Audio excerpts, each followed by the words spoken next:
नमस्कार मित्रांनो, पुन्हा एकदा तुमचे स्वागत आहे इन्फो मराठी 24 या यूट्यूब चॅनलवर। मित्रांनो, पेन्शनधारकांसाठी एक अत्यंत महत्त्वाची बातमी घेऊन आलेलो आहे। बातमी आहे, हे राम, पेन्शनधारकांना गांधीजी आठवतात। EPS 95 पेन्शनधारकाच्या अहिंसक आंदोलनांना लोकशाहीत काही महत्त्व नाही। मित्रांनो, नेमकं काय आहे या बातमीमध्ये आपण नक्की बघूया। पण त्याआधी जर तुम्ही आपल्या चॅनलवर नवीन असाल तर चॅनलला सबस्क्राईब करून बाजूला दिलेल्या बेल आयकॉनला नक्की क्लिक करा। व्हिडिओ जर कामाचा आणि महत्त्वाचा वाटला तर व्हिडिओला लाईक करून आपल्या मित्रपरिवारासोबत नक्की शेअर करा।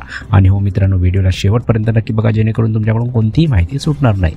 मित्रांनो, कर्मचारी पेन्शन योजना 1995 अंतर्गत मध्य प्रदेशातूनही किमान पेन्शनसाठी सतत आवाज उठवला जात आहे। येथे पेन्शनधारक सतत वोट बँकेच्या राजकारणावर आणि सरकारवर टीका करत आहेत, पण त्यांचे दुखणे कमी होत नाही आहे। EPS 95 pension national struggle committee मध्य प्रदेशचे राजेश सिंह तोमर म्हणतात की मला असं वाटते की आजचे राजकीय सरकार जे आपल्या अहंकाराने आणि स्वार्थाने आंधळे झाले आहे ते निवृत्त ज्येष्ठ नागरिकांची काळजी घेत नाहीत, ज्यासाठी राष्ट्रीय अध्यक्ष कमांडर अशोक राऊत, राष्ट्रीय सरचिटणीस अभियंता बिरेंद्र सिंह राजावत यांच्या नेतृत्वाखाली EPS 95 संघटना संघर्ष समितीच्या बॅनरखाली 8 वर्षापासून हक्कासाठीचा लढा सतत लढला जात आहे। सरकारने किमान पेन्शनबाबत अनेक आश्वासने दिली।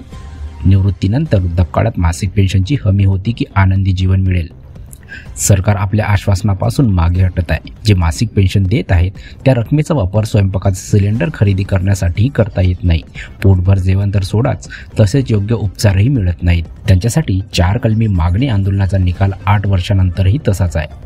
मध्य प्रदेशातील EPS 95 पेन्शन राष्ट्रीय संघर्ष समितीचे राजेश सिंह तोमर म्हणाले की परदेशी सरकारांनीही राष्ट्रपिता गांधीजीच्या चळवळीपुढे नतमस्तक झाले, मग माझ्या देशाचे सरकार या ज्येष्ठ नागरिकांचे का ऐकत नाही?